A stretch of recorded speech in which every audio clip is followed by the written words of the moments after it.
Are you looking for the best gaming headsets? In this video we will look at some of the 5 best gaming headsets on the market. Before we get started with our video, we have included links in the description, so make sure you check those out to see which one is in your budget range. Number 1. Audio-Technica ADH M50X STS Stream Set. Almost every gaming headset I've had the pleasure of wearing has had a pretty poor quality microphone. They're mostly fine for game chats and yelling at your friends, but the second you want your voice to sound good they can get in the bin. Your average gamer probably doesn't mind too much and would definitely rather their headset delivers great sound and maybe forgoes the mic quality for a cheaper price. But there's a reason most streamers, podcasters, and content creators of many stripes will have a dedicated desk mic for those higher quality recordings.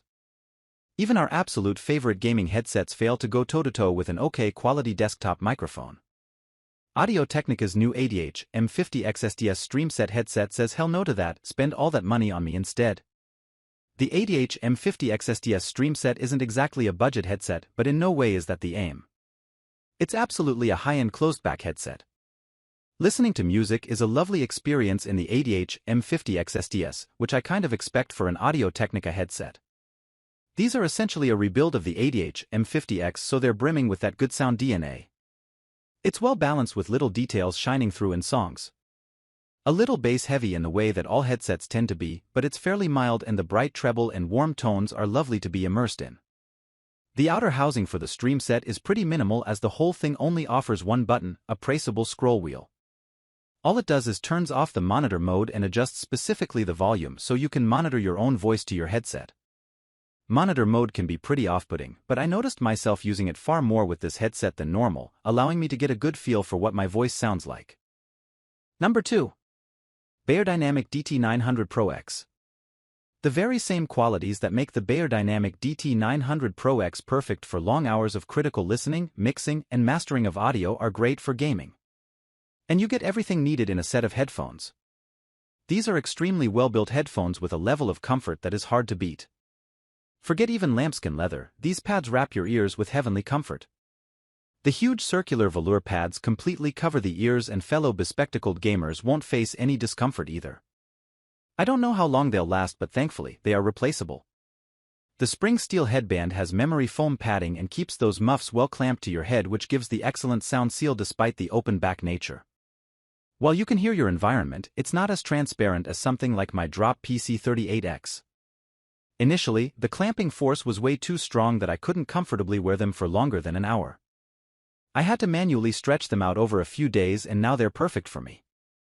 Beyerdynamic includes 2 different cable lengths cables, 3M and a shorter 1.8M for console gamepads, Nintendo Switch, or other portable devices. These cables didn't make any noise, which was something that was present on the MMX100.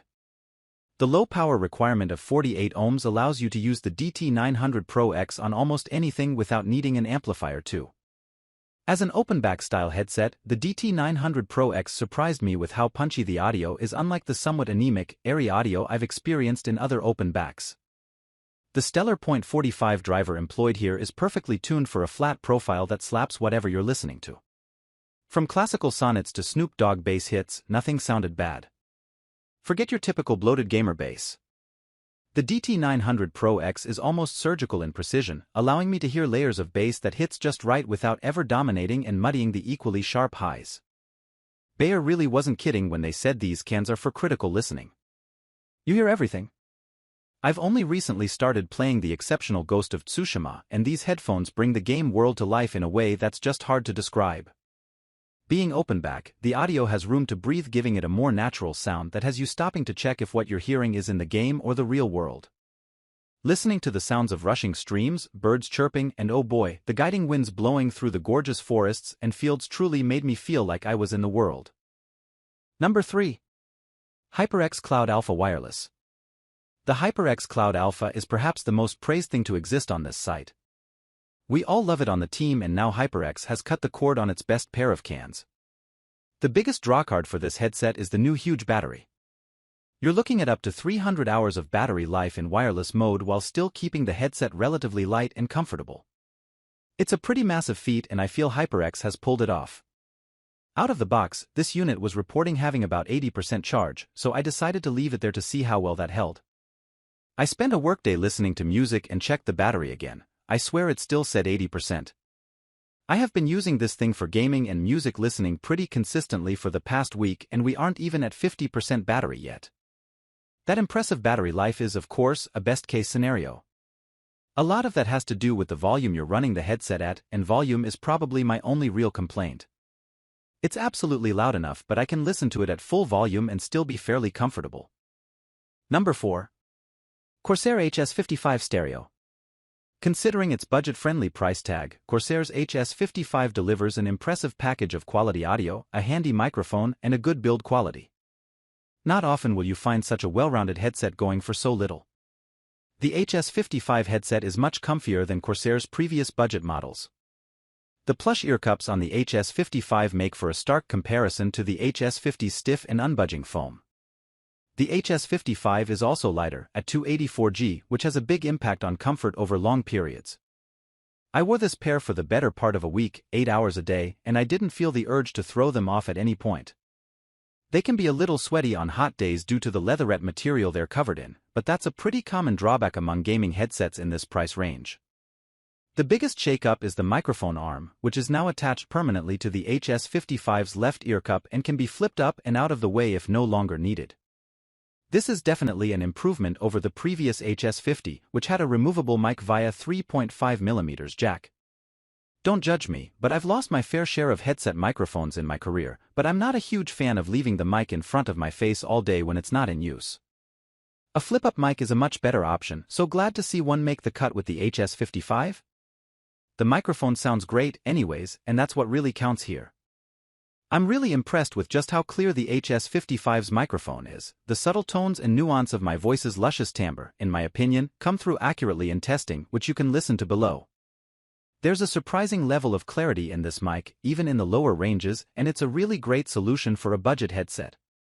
This is a 3.5mm wired headset, however, so just bear in mind that both the microphone and audio quality could be adversely affected by your motherboard's DAC/amp or whatever sound card/external device you plug it into. It shouldn't make a huge difference nowadays. Even the cheapest motherboards have relatively decent audio, but worth sparing a thought for your holistic audio setup. You're getting a comfier and lighter headset in the HS55 over the HS50, and ultimately I feel it's worth the slight price bump for those improvements. The HS55 feels a little cheaper than the HS50, however, with more of a plasticky feel to it. Thankfully it still feels robust and is clearly well put together nonetheless. Number 5. Razer Blackshark V2. Dethroning the HyperX Cloud Alpha from the top spot was no easy feat. Razer's Blackshark V2 gaming headset manages to do just that by offering killer audio quality, great price, and easy-to-use software. From the moment Razer first started talking about the Blackshark V2, it was clear this was main focus of the headset, and the design of the drivers themselves is effectively doing what the impressive Cloud Alphas do. The 50mm Triforce titanium drivers are designed with discrete ports to separate bass, mid, treble tones from interfering with each other. The result is a richer sound than a standard set and keeps it on par with HyperX's 50mm dual-chamber neodymium driver headset. They're like a tribute to HyperX's own design and no worse for it. And it gives a level or aural clarity to the Blackshark V2 that makes me doubly surprised to hear it from a headset that costs under $100. If I'm being very picky, I'd maybe say that I can hear a little more separation of the higher frequencies with the HyperX Cloud Alpha, mostly when the THX software is enabled, but there is a richness to the mids and some velvety bass notes that you only get with the Blackshark V2. For me, the sound is one of the standout features of the Blackshark V2 and is far and above what you will get with most other sets in this price point. I'm also a big fan of the restrained design of the headset, and I've found them comfortable enough to wear for marathon gaming sessions. I'm a teeny bit of an audio snob, sporting an obsession with Tidal's max quality FLAC files, and I don't quite have the words to express the slap-bass joy of Rage Against the Machine's Take the Power Back when played loud on really good audio equipment. My usual headphones are the Audi's LCD3, a particularly lovely open-back pair of Kin's rocking planar magnetic drivers. They're great for music and gaming, but those advanced drivers make them expensive. The Blackshark V2 may not quite have the glorious clarity of a well-worn planar magnetic set, but the tonal quality of the Triforce drivers, surprisingly with the THX software in music mode, makes for a fantastic experience.